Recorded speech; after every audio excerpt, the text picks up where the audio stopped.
Hey guys, what's up? It's Schla coming back to ya with another episode of Walks with Schla. And, I was just thinking of something. I think probably what happens with some people and why they get overwhelmed when I'm communicating with them is I catch a lot of inconsistencies with things that they say. Like, I really catch it, and it's things that they're probably never criticized for because a lot of people don't typically notice inconsistencies in conversations, but of course I do.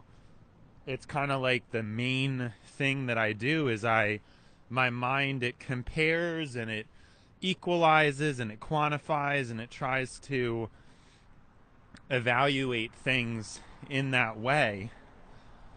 It's just like a very balanced way of looking at things, right? And it's just something I don't really notice it too much with many people. I don't notice it. And I think that is, yeah, like it's just terrible. No, I don't know why I just said that. It's not really terrible. It's just that explains sort of the issue at hand, because a lot of times people say something and they might mean something, but they say the thing wrong. Like they don't really say what they mean because they're not really good at finding words or explaining anything. And then someone like me comes along and I'm just like seeing what they say. I'm like, oh, this is hypocritical because of this. And they're just like shook because in their mind, like they've never even seen it as hypocritical because they've never seen it in that way before. Um, this kind of builds off my idea about like the way people see things and attributing it to colors. There are some people where they see burgundy, for example, and they would just call it red. Now, that's kind of crazy because I said that, and and a burgundy car drove by the second I said that. But yeah, it's and so there are some people like that, or they see like a navy blue and they just say blue, and that's all they really see. Like they don't, you know, obviously they may see that it's darker, but a lot of times in their mind, that's all that really comes up is just blue. Or and I mean, in some cases, people don't even process that. Like I think, a lot of times when I look around, I see colors and I just it's like boom, like what the color is, the shade, the percentage. Some people look at a car and I don't even know if they really notice the car. They probably don't even notice the brand or the anyways. So it's that kind of like an obsessive detail about things, like about seeing things in this obsessive and detailed way. I guess it's very unusual for humans to be like that. But, anyways, for my example, I see things in a higher resolution. If I'm looking at an image and it's in 4K, I think most people are seeing like 360p or like 240p. And there's not really that much dimension to what they're looking at. And so it's the same thing with colors. I mean, for me, if I see dark green, I see it as a very precise thing. And when I would repeat it to someone, I would repeat it as such. But I think a lot of people, if they see dark green, they might just say it was green, or they might not even include what the color was. Like, let's say somebody was mentioning to someone about a car they saw. If I was a different person when that burgundy car drove by the second I was talking about burgundy, they either may have not noticed it. If they did notice it, they may have not said anything about it. And if they did say something about it, they may have just called it red, you know? And a lot of people, I think, with colors, they may not really have much to say about it unless they were really pressed on it. So that's kind of what I was saying. I think most people, they see the world in a pretty standard black and white way without much of a gradient. You know, when they explain things, when they describe things, they're just going to tell you red, orange, yellow, blue, green, indigo, violet. You know, that's how they're going to say things. They're not going to say things like dark green, um, you know, because it's not even shade, it's also saturation. I mean, there's a lot of different factors to be explained about a color. And most people just conclude, oh, well, you know, the detail doesn't matter so much. It's not a big deal. I'm just going to end up, you know, saying something different.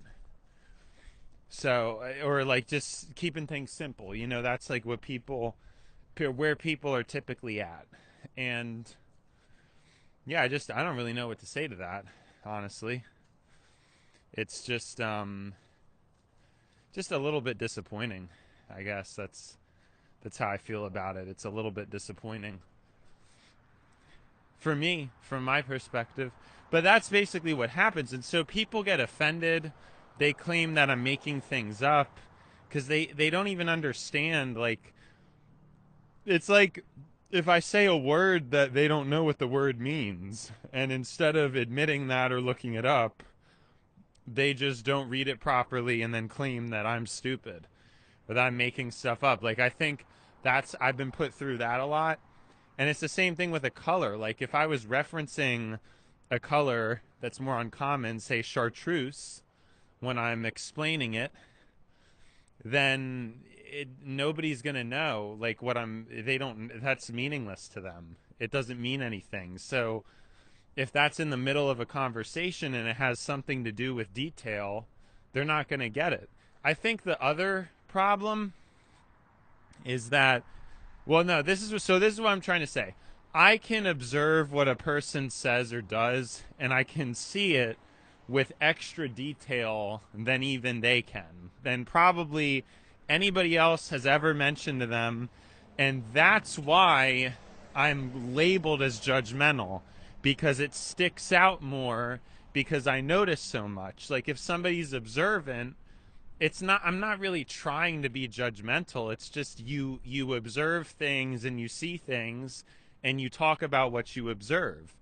And for other people, they typically prioritize or care about things that are just like sillier, you know, entertainment, and they don't really notice other things. So in that case, like, I don't know, right? Like, if I was like that, I'd probably just make a bunch of comments about random TV shows or music, or which sometimes I could do, but you get what I'm saying? Like, I actually think I'm less judgmental than most people. It's observant is a more accurate categorization, which, I mean, it also proves, like, how people are probably not using an accurate word for me, because they should say observant, but instead they say judgmental. And I'm assuming the reason why they say judgmental is because their ego's bruised and they don't really know how to articulate. Like, they wouldn't say, well, what you told me, I didn't know that before, and it's kind of upsetting to hear that. um and so, like, yeah, I mean, it's interesting that you see that, but it was hurtful to me. Like, nobody's going to be that vulnerable, especially not in America, especially not in this time. I mean, there's no incentive for people to be vulnerable. Everybody is like mean, and so instead people just fire back. They say, you were judgmental, that was hurtful. And then I didn't really have an explanation as to what was going on, because people kept saying that to me, and I'm like, I don't really understand, because people kept saying I was judgmental, and I'm like, I'm not. I don't like, and I would try to get this kind of an explanation. Like, I asked people, okay, well, what did I say that made you think that way, and why? And then, like, they don't really know they don't have anything to say. I think they're just blindly saying judgmental because that's the closest word they can think of, and it's a fairly common word or emotion. So a lot of people just they associate. I don't know. You know what I mean? I'm pretty sure that's what happens. I'm very sure that that is the case.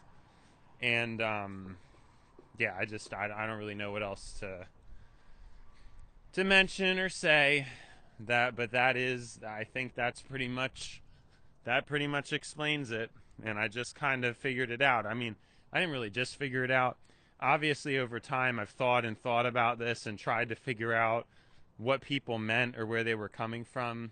And I think this explanation makes a lot of sense because for me, I'm not being judgmental at all. I just like talking about ideas. And if I know that, for example, the lottery is evil by design, and I make that kind of a statement, people are going to feel offended if they play the lottery, right? And there's certain things that are true. I mean, I could say behavior is unhealthy. Like, I've probably told people, this is what it happened with multitasking. I have explained to people that multitasking is not good for the brain. It's very proven that it causes anxiety for most people. And so I would have different friends who I could tell they multitasked. They'd be like on call on Discord, wall scrolling TikTok. And then they would be the same friends that would have like a substantial amount of anxiety. So I just mentioned, like, hey, you shouldn't multitask because, right? And like, that's, to me, that's being helpful. That's like observant and then relaying helpful information to a person. And then instead, when I would relay that, it's like people always just start giving me a bunch of excuses and they don't change. And then I might be called judgmental or ignored. It's like that's really all that amounts from that. It's the same thing with sleep. I try to be firm and clear about it because the evidence really does show, diet, exercise, out of any metric, sleep is the most important. It's extremely important to have not only like good quality sleep, but very consistent sleep. And obviously, nobody really gets consistent sleep. So, especially people who are younger, it's horrible.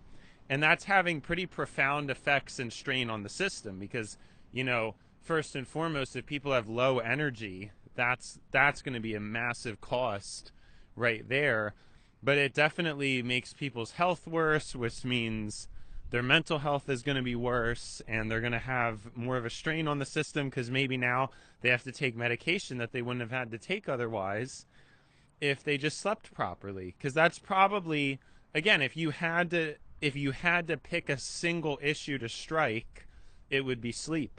But so many people, I tell them about sleep, I explain to them the evidence behind it, and they still like to say, oh, but I'm different. And that's like something a lot of people say. Everybody wants to act like they're the exception.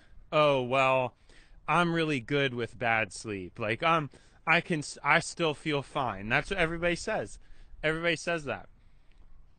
Oh, well, you say sugar's bad, but I still feel fine. And it's like, no, that is not that is not the point. There are certain things like the evidence is so clear, even if you handle it better than others, your life would still be better if you just did the good thing, right? I mean, that's kind of how it goes. I'm just thinking about my time here.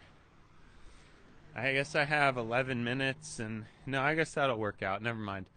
Um and so yeah, I mean, I deal with that a lot too, and then now I become a villain and judgmental, and to me, I'm thinking, I'm just being a good friend. I'm just trying to like reach out and help people, and yeah, I mean, that's when you learn about unsolicited advice and how like you're not supposed to do that in social relationships.